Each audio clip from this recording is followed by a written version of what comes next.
Can the Google Pixel 10 Pro take better pictures and last longer than the iPhone 17 Pro? I'm going to test this today in a day in the life while attending YouTube's 20th birthday here in Vienna, the capital of Australia. Both phones are smallish at around 6.3 inches, but they're also heavy because of the magnets inside. They weigh roughly the same. The iPhone display has an anti-reflective coating, which makes it easier to use under direct sunlight. I started the day by playing YouTube for an hour, and by the time I finished, both phones were around 96% battery. Before going to the YouTube's birthday, I decided to go to the park with my scooter and take some pictures. I navigated using Google Maps on both phones. Both were connected to 5G and set up to auto brightness during the entire test. Autumn is here in Vienna, and the Pixel's colors are more contrasty, while the iPhones are a bit softer. One thing the iPhone added this year is the dual recording mode, which is great for vlogging, and I use the same feature on Galaxy phones all the time. By the time I arrived, the Pixel had 88% and the iPhone had 79% battery left. Both phones have a triple camera setup with an ultra-wide, wide, and telephoto lens and similar specs. The Pixel's main lens is 25mm, whereas the iPhone's is 24mm, so you can fit a bit more into the frame on the iPhone. In terms of colors, I found the Pixel to be slightly more saturated and vivid, while the iPhone's colors are more muted, but they are close enough. I also noticed that the Pixel's white balance usually leans more towards magenta, while the iPhone's has a bit more green. The Pixel's telephoto lens is 5 times compared to the iPhone's 4 times, which makes zoom photos slightly sharper and of better quality on the Pixel. However, I wouldn't stress about the small difference in optical quality. They are very close, as you can see in this video. One feature that the Pixel has that the iPhone lacks is enhanced zoom, where the phone uses generative AI to reconstruct lost detail. That can be fun, especially when you are traveling and want to capture distant objects.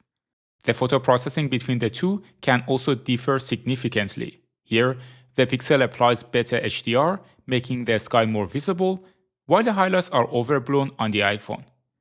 I do find iPhone videos more pleasing, at least in the standard mode, because the Pixel's footage looks too contrasty and a bit artificial, in my opinion. That said, if you switch to 8K video boost on the Pixel, the results are incredible, sharp, color accurate, and not overly contrasty like in the standard mode.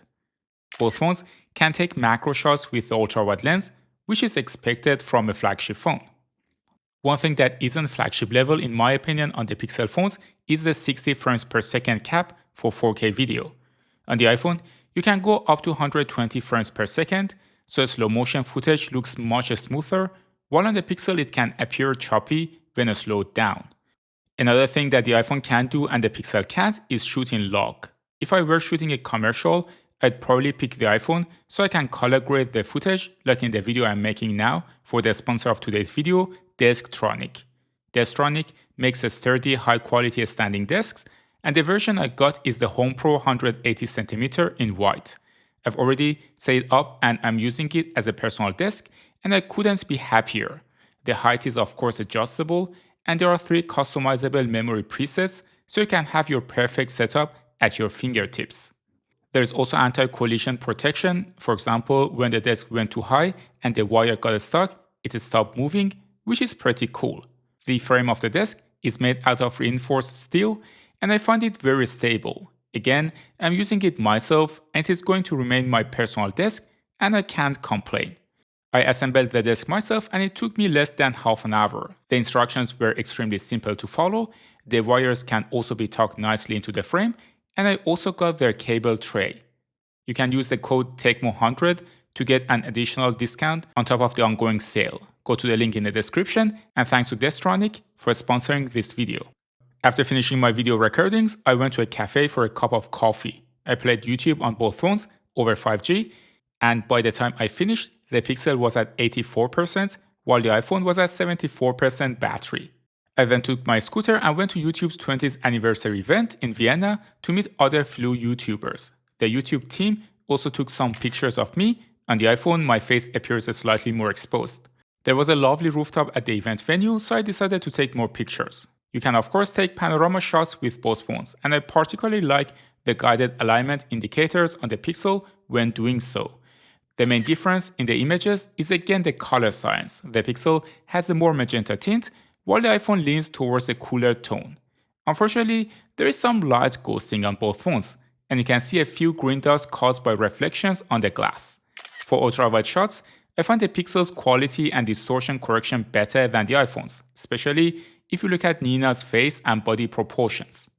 On portrait shots, the main difference again comes down to color science and how the Pixel makes the skin tones appear more lively. However, on the Pixel, you can use the telephoto lens for portraits, which is quite strange.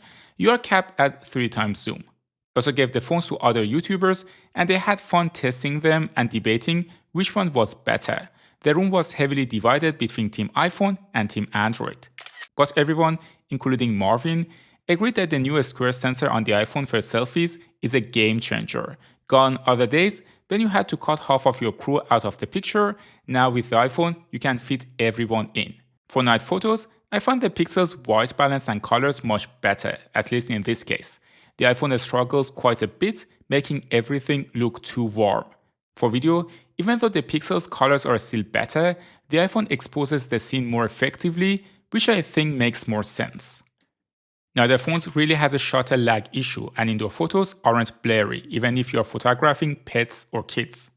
Another limitation on the Pixel is that in cinematic mode, you can only record in Full HD, while on the iPhone you can record in 4K. Also, happy 20th birthday to YouTube. Write down in the comments when you started watching YouTube videos.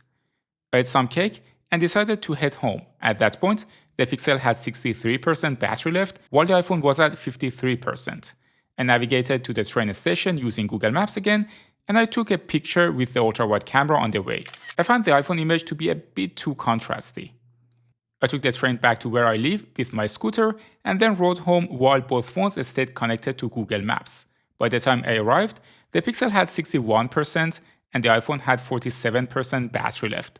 I let both phones upload all images to Google Cloud, and afterwards, the Pixel was at 54% and the iPhone at 42%. One of the main downsides of Pixel phones is the lack of a powerful chipset. It doesn't necessarily make the phone slow, but it does introduce some limitations on the camera side. As discussed, it can also affect performance in heavy tasks like gaming. If you're on Geekbench, you will get higher scores on both single-core and multi-core for the iPhone 17 Pro compared to the Pixel 10 Pro. For example, in multi-core, I got around 10K on the iPhone and 6.3K on the Pixel. I also decided to drain the batteries a bit more by letting both phones stay on the Google Meet call. By the time I finished, the Pixel had 38% left, while the iPhone was at 29%. I then went to sleep, and by the time I woke up, the Pixel was at 31% and the iPhone at 23%. Both phones had around 5 hours of screen on time the day before, which is great result for more compact devices. Even though the Pixel won this test, it is worth noting that the iPhone was more efficient. I was using the nano SIM version, and on that one, the Pixel has around 20% larger battery capacity. That said, it doesn't matter much anyway, since they both weigh around the same. At the end of the day, if you prefer an Android phone, there is nothing the iPhone offers that the Pixel doesn't, and I haven't even touched on the software features yet. The Pixel can be a better choice if you use the 8K boost video feature, and it can give you a slightly better battery life, at least in this specific scenario, and on Android, you generally get more freedom and customization options. On the other hand, the iPhone has a better selfie camera, a stronger performance, and integrates more smoothly if you use a MacBook or other Apple accessories. You can also consider the Galaxy S25 or the iPhone 17 instead of these two. And if you want to see how the S25 compares to the iPhone 17 in a day in the life test, you can watch this video next. Thanks for tuning into Techmo, and I will see you in the next one.